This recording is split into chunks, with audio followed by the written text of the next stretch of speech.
Class 11th के gravitation unit का ये न्यूटन्स लॉ ऑफ ग्रेविटेशन है। इससे पहले मैंने कहा था कि जब भी हम ग्रेविटेशन का बात करते हैं तो सबसे पहले हमारे दिमाग में जो है, हमारे जहन में ये न्यूटन साहब का नाम ऑटोमेटिकली आ जाता है। और मैंने ये कहा था कि न्यूटन साहब ने ग्रेविटेशन पे जो काम किया था, उन्होंने ग्रेविटेशन पे एक लॉ दिया था, universal law of gravitation. But gravitation पर काम करने के लिए इससे पहले बहुत सारे जो साइंटिस्ट है सदियों से काम करते आ रहे थे। ऐसा नहीं कि न्यूटन साहब ने अचानक इसको काम किया, इस पर काम किया। इससे पहले भी बहुत सारे, गैलीलियो है, केपलर है, टॉलमी है, कोपरनिकस है, ये सारे लोगों ने उस पर काम किए थे। तो बहरहाल आज हम लोग देखेंगे न्यूटन साहब ने जो लॉ दिया वो लॉ क्या है, जो इसके लिए वो न्यूटन साहब काफी मशहूर है। कह रहा है everybody in this universe attract every other body. कहता है इस ब्रह्मांड में, इस यूनिवर्स में हर एक बॉडी किसी दूसरे बॉडी को अपनी ओर आकर्षित करता है।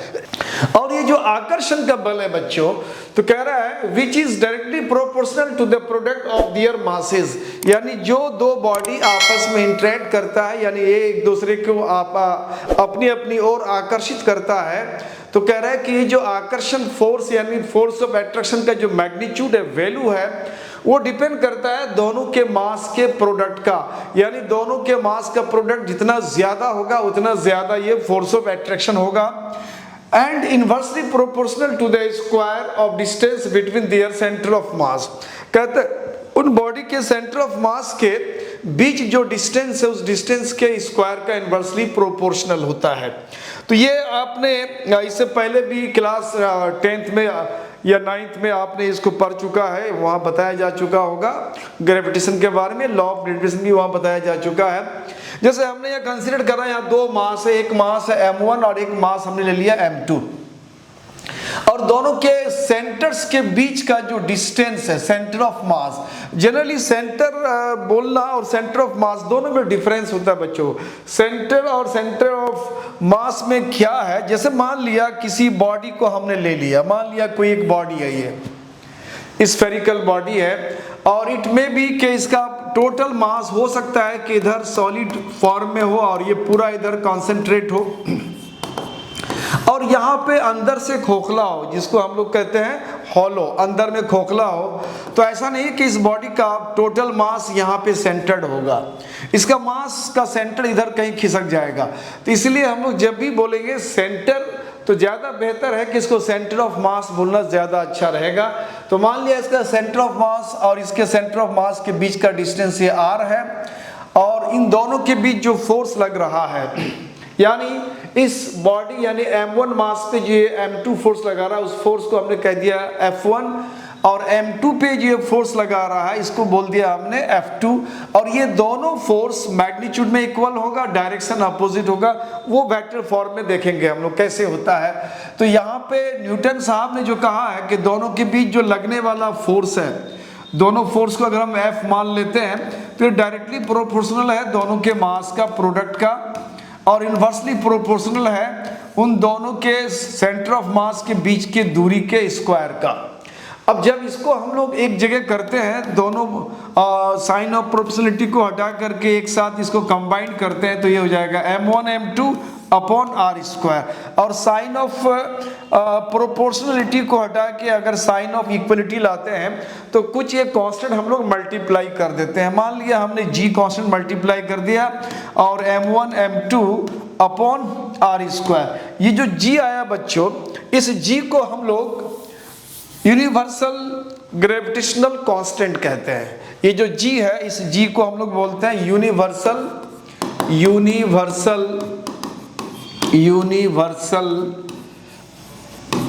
ग्रेविटेशनल कांस्टेंट कहते हैं, यूनिवर्सल ग्रेविटेशनल कांस्टेंट कहते हैं।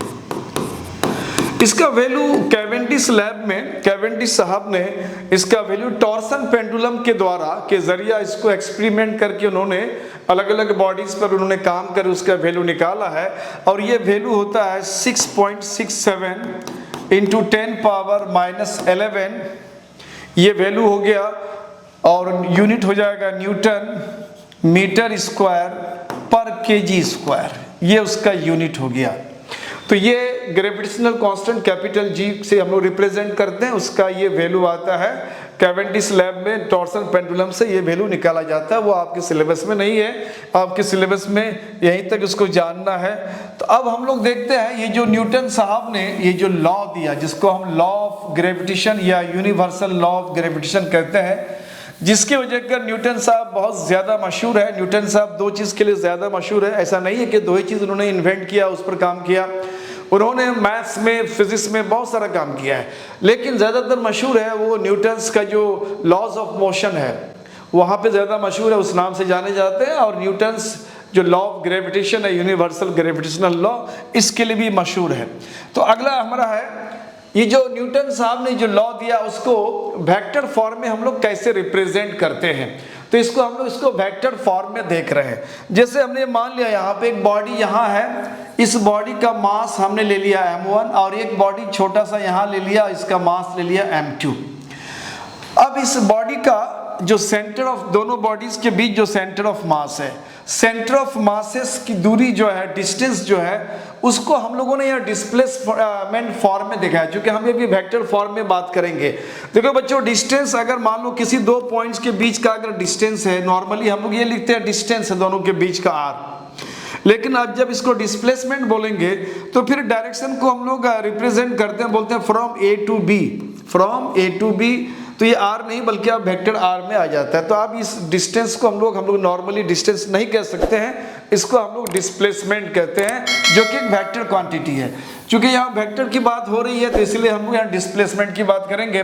तो यहाँ से लेके यहाँ तक दोनों के बीच का डिस्टेंस नॉर्मली हम यहाँ पे क्या लेंगे r, और सिंबलाइज करने के लिए अगर हम इसको वेक्टर शो करते हैं from this m1 to m2, तो इसको हम लोग r12 लिखते हैं, इसको 12 नहीं पढ़ते, इसको बोलते हैं r12।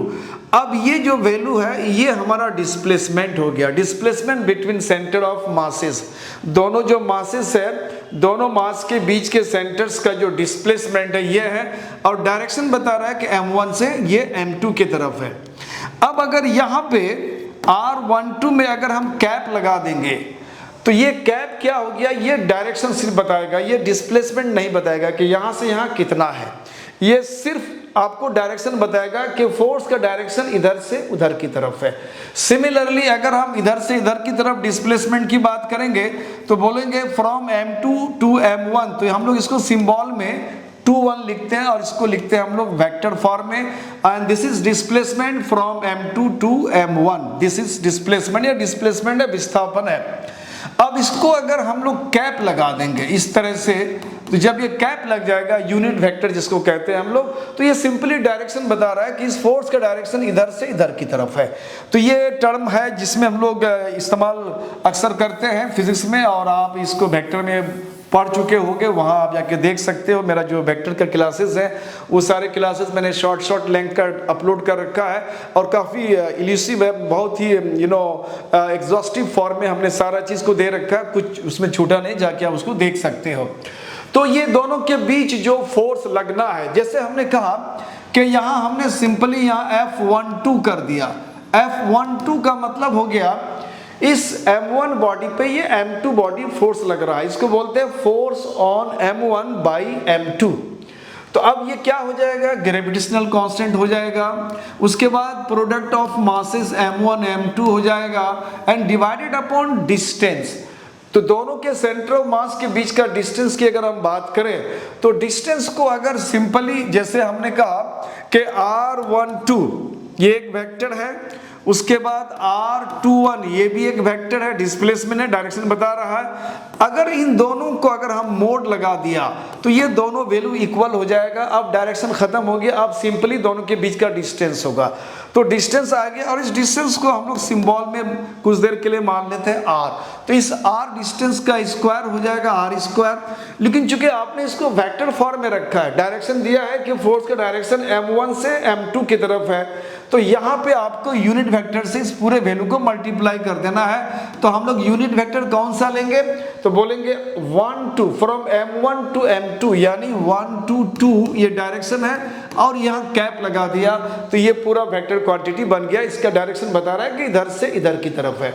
इसी तरह से अगर आप F21 निकालते हो तो इसका मतलब होता है कि force on M2 by M1, यानी M2 पर M1 फोर्स लगाता है, चूंकि अट्रैक्ट करता है, हर कोई एक दूसरे को अपनी ओर आकर्षित करता है। तो जब इसको अट्रैक्ट करता है तो ग्रेविटेशनल लॉ से हम लोग फोर्स का जो वैल्यू निकालते हैं G M1 M2 यानी product of masses upon distance square and multiplied. चूंकि अब तक यहाँ हमारा स्केलर क्वांटिटी है, अभी कोई वेक्टर हम शो नहीं कर रहे हैं, और इधर की तरफ हमारा वेक्टर क्वांटिटी आप शो करना है। डायरेक्शन किधर से किधर है फोर्स का, M1 से M2। हमने इसको R21 कहा है और इसमें हमने कैप लगा दिया।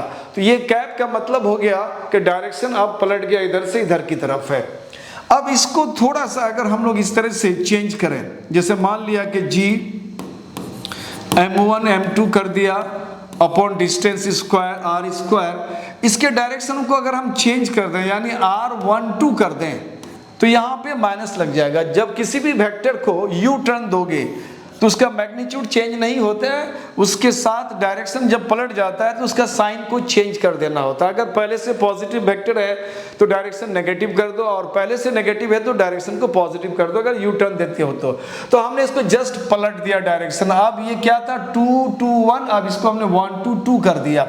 अब यहाँ माइनस आ गया, इस माइनस को हम बाहर कर लेते हैं बच्चों। ये हो गया M1 into M2 upon R square and multiplied, ये हो जाएगा R12।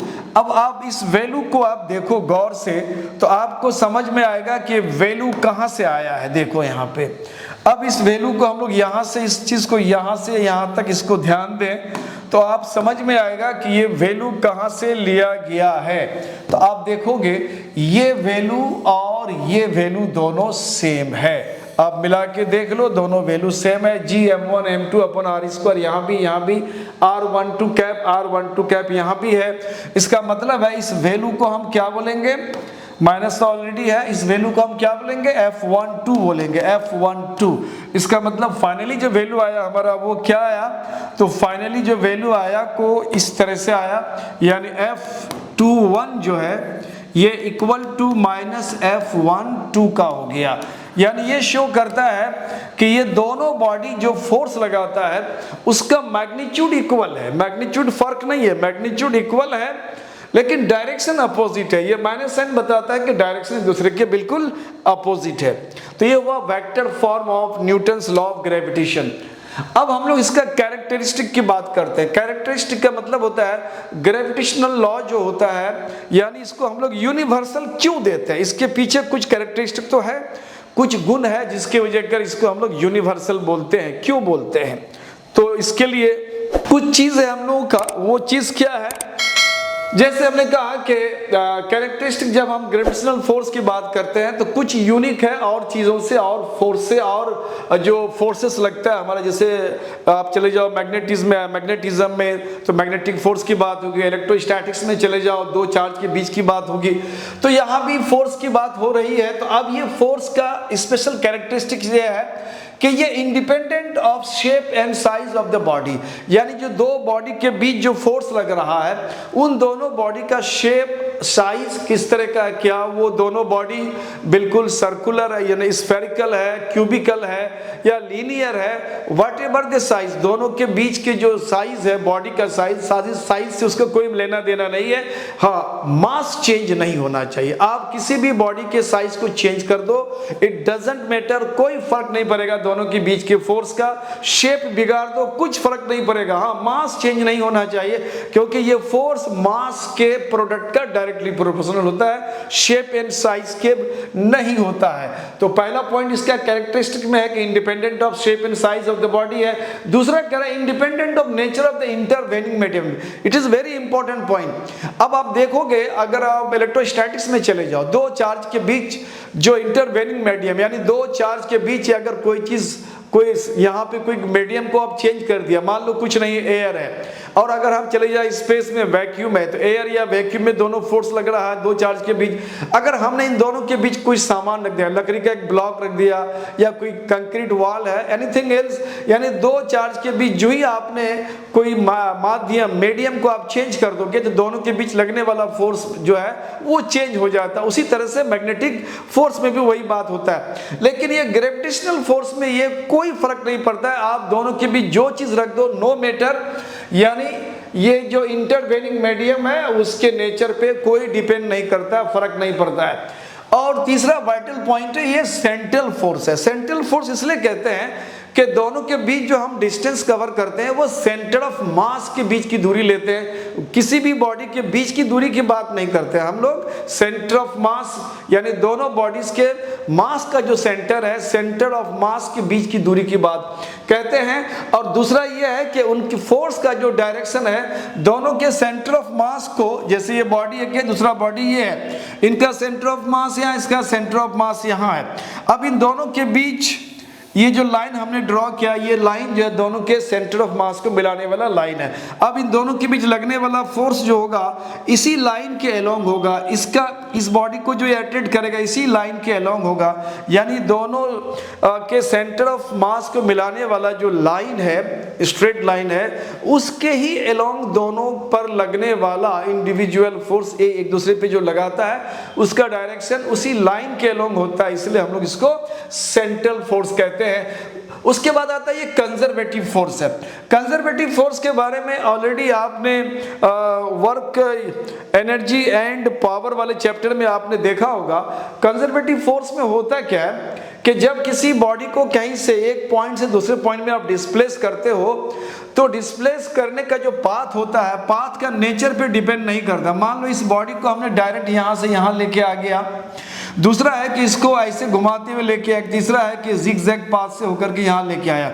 तो बोल रहा है कि इसको यहाँ से यहाँ, इस बॉडी को मान लो ये मान लिया ये पॉइंट P है, P से लेके हमने इसको डिस्प्लेस A तक करा, तो करने में जो हमको वर्क लगेगा, वर्क बनेगा, वर्क का वैल्यू आएगा, तो चाहे तो आप डायरेक्ट लेके चलो या फिर इसको इनडायरेक्ट वे में चलो, या जिगजैग से चलो या फिर सीढ़ीनुमा स्टेयरकेस रास्ते से चलो, फर्क नहीं पड़ता है। कहता है जो वे यहाँ से यहाँ आपने डिस्प्लेस करा उनका पाथ का नेचर क्या है, किस रास्ते से आपने यहाँ से वहाँ तक पहुँचाया, उस पर फर्क नहीं पड़ता है। ये सिर्फ जो वैल्यू है वो डिपेंड करता है कि इनका इनिशियल पोजीशन क्या था और फाइनल पोजीशन क्या था। इन दोनों के बीच का ये डायरेक्ट की बात हो रही है, यानी पाथ का जो नेचर उस पर डिपेंड नहीं करता है। तो ऐसे फोर्स को हम लोगों ने कंजर्वेटिव फोर्स नाम दिया था। इसको मैंने डिटेल ऑलरेडी कर रखा है। आप जाकर के जो है आई बटन को प्रेस करके जाकर के वहाँ पे आप वो सारी चीज़ को देख सकते हो। वर्क एनर्जी थ्योरम में, वर्क एनर्जी थ्योरम में जाके उसको आराम से देख सकते हो। अब बहुत क्लियरली है, बहुत बड़े लेंथ का वीडियो नहीं है, बहुत छोटे लेंथ का, जाके उसको आप समझ सकते हो। उसके बाद आता है ग्रेविटी। ग्रेविटी क्या है बच्चों? ग्रेविटी कहते हैं हम लोग, जैसे यहाँ पे दो वर्ड हम इस्तेमाल करते हैं। एक तो हम इस्तेमाल करते हैं ग्रेविटेशन, थोड़ा सा कंफ्यूजिंग है बच्चों के लिए, ग्रेविटेशन, और दूसरा एक इस्तेमाल करते हैं हम लोग ग्रेविटी। दोनों में फर्क क्या है? फर्क यह है कि ग्रेविटेशन की जब बात करते हैं तो यह किसी भी दो बॉडी के बीच लगने वाला फोर्स होता है, ग्रेविटेशन। और ग्रेविटी की जो बात होती है तो किसी भी दो बॉडी के बीच की अगर बात करते हैं तो उस दो बॉडी में एक बॉडी अगर हमारा अर्थ है तो उस समय दूसरा बॉडी कुछ भी हो सकता है। एक बॉडी अगर अर्थ है तो उस अर्थ के वजह से जो यहाँ पे फोर्स लगेगा, ग्रेविटेशनल फोर्स, तो उस फोर्स को हम लोग ग्रेविटी बोलेंगे, ग्रेविटेशनल फोर्स नहीं बोलेंगे। तो डेफिनेशन है, it is the force exerted by the earth towards its centre on a body lying on or near the surface of earth. कहता है सरफेस के बिल्कुल नियर में या फिर सरफेस के जस्ट ऊपर में। नियर का मतलब है जस्ट अबव सम डिस्टेंस, इतना भी डिस्टेंस नहीं है कि एक्सीलरेशन ड्यू टू ग्रेविटी का मान चेंज हो जाए, उतना भी नहीं। तो नियर द सरफेस या above the surface, on the surface, कोई बॉडी अगर है उस बॉडी पर ये अर्थ जो फोर्स लगाता है ना, तो अपने सेंटर की तरफ वो खींचता है। अपने सेंटर की तरफ। तो ऐसे फोर्स को हम लोग ग्रेविटी कहते हैं। जैसे यहाँ पे आप देख रहे होंगे, जैसे अर्थ का एक डिजाइन दिया गया है, यहाँ पे 3 कंट्री है, मान लिया ये एक अलग कंट्री है, ये अलग कंट्री, अलग कंट्री है, ये 3 कंट्री के लोग हैं, यहाँ पे है, इसको इधर की तरफ खींच रहा है अर्थ, देख रहे हो सेंटर ऑफ अर्थ यहाँ पे है। उसी तरह से ये जो मास है, जो बॉडी है, ये कोई आदमी है, इसको इधर की तरफ खींच रहा है, इसको इधर की तरफ खींच रहा है। तो इस तरह से इन तीनों पर जो लगने वाला फोर्स है ड्यू टू दिस अर्थ, ये जो अर्थ, ये पृथ्वी जो फोर्स लगाता है, तीनों को अपने सेंटर की तरफ लगाता है, और ऐसे फोर्स को हम लोग ग्रेविटी कहते हैं। तो आज का क्लास यहीं तक एंड होता है। तो आप हमारे साथ इस तरह से बने रहें, हमारे चैनल को सब्सक्राइब, शेयर करें, अपने दोस्तों को लिंक भेजें, फटाफट इसको शेयर करो। और नदीम सर को हौसला अफजाई के लिए आप जितना ज़्यादा आप चाहते हो कि आपके लिए बेहतर से बेहतर मैं मटेरियल आपको दूं और बेहतर से बेहतर आपके असाइनमेंट आपको प्रोवाइड करूं, तो आपको मेरा यही सपोर्ट करना है कि ज़्यादा से ज़्यादा शेयर करो और हमारे चैनल को लाइक करो, सब्सक्राइब करो। Thank you for watching my channel. Keep it up.